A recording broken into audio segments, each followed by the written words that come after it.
فقیر کی صدا اللہ خوش رکھے، وہ ہر جمعرات کو آتا اور کانیا اس کو 1 روپیہ دے دیتی۔ مانگنے والے تو روز ہی آتے ہیں، صدا دیتے ہیں، طرح طرح کی آوازیں نکالتے ہیں، اللہ رسول کا نام لیتے ہیں، چھوٹے چھوٹے بچوں کا واسطہ دیتے ہیں، فاقوں کی داستان سناتے ہیں، لیکن وہ ان سب سے الگ تھا، کم بولتا تھا اور بس ایک آواز نکالتا تھا، اللہ خوش رکھے۔ وہ دوسرے فقیروں کی طرح پچھلی گلی میں بھی نہیں آتا تھا، بلکہ سامنے کے دروازے پر آتا اور درد بھرے لہجے میں اللہ خوش رکھے کہہ کر خاموش کھڑا ہو جاتا۔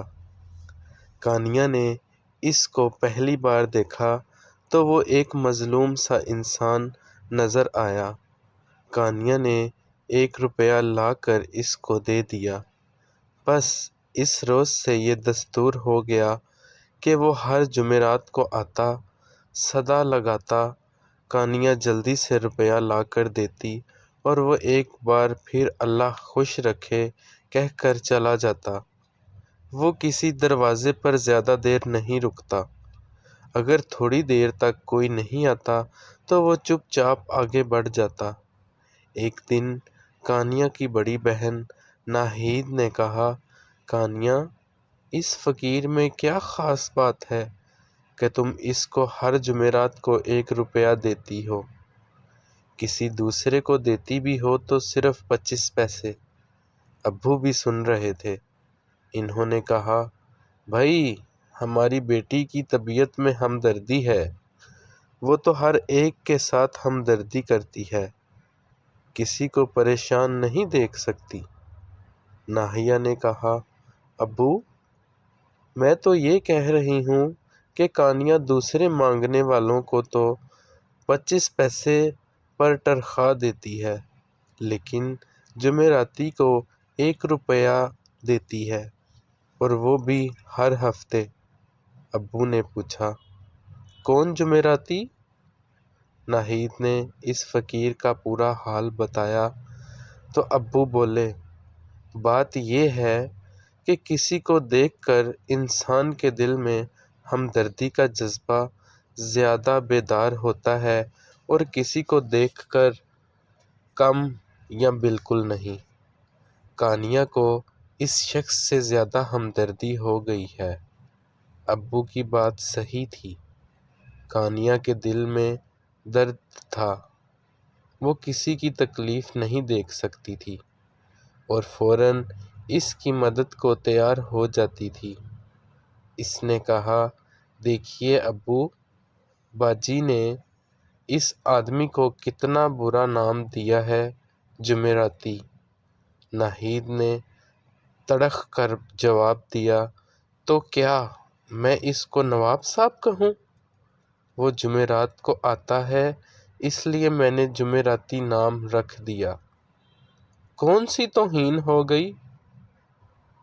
ابو نے دونوں کو سمجھایا کہ بحث نہیں کرتے، ایک دوسرے کی بات کو سمجھنا اور غور کرنا چاہیے، بحث میں ضد ہو جاتی ہے اور صحیح بات بھی غلط معلوم ہوتی ہے۔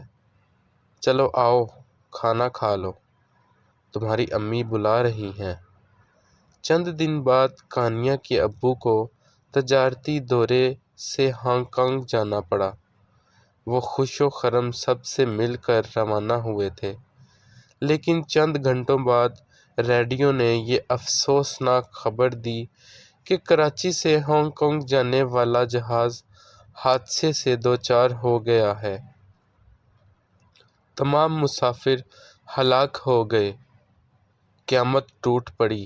سب سے زیادہ کمزور دل کانیا ہی کا تھا، اس نے روتے روتے برا حال کر لیا۔ کئی دن کے بعد کچھ صبر آیا۔ اگلی جمعرات کو صبح معمول کے مطابق جمعراتی کی آواز آئی، اللہ خوش رکھے۔ کانیا میرے دل سے اٹھی، الماری کھولی، پرس نکالا اور 1 روپیہ لے کر دروازے پر پہنچی۔ لو چاچا، آج آخری بار دے رہی ہوں۔ کیوں بیٹی؟ اللہ خوش رکھے، کیا بات ہوئی؟ کانیا کا دل بھر آیا، روتے روتے ہچکیاں بندھ گئیں۔ بڑی مشکل سے اس نے بتایا کہ میرے ابو ہوائی جہاز کے حادثے میں ختم ہو گئے، اب ہمارا کون ہے؟ معلوم نہیں کیسے کام چلے گا۔ چچا نے کانیا کی باتیں بڑی توجہ سے سنی، ایک آہ بھری اور تھوڑی دیر خاموش کھڑا رہا، پھر اللہ بڑا بادشاہ ہے کہتا ہوا چلا گیا۔ مغرب کے بعد دروازے پر پھر آواز آئی، اللہ خوش رکھے۔ پہلے تو کانیا کو یقین نہیں آیا کہ چچا اس وقت کہاں؟ وہ تو صبح ہی آتے ہیں، پھر وہ آج ہی تو آئے تھے، ایک دن میں 2 بار تو کبھی نہیں آئے۔ یہ سوچ رہی تھی کہ دوبارہ اللہ خوش رکھے کی آواز آئی۔ اب کانیا نے سوچا کہ ضرور کوئی شریر لڑکا چچا کی آواز بنا رہا ہے، ورنہ چچا نے تو کبھی ایک صدا سے دوسری صدا نہیں دی۔ پھر بھی حیرت اور جستجو اس کو دروازے پر لے گئی۔ اس کی حیرت اور بڑھ گئی، کوئی شریر لڑکا نہیں تھا، خود چچا ہی تھا۔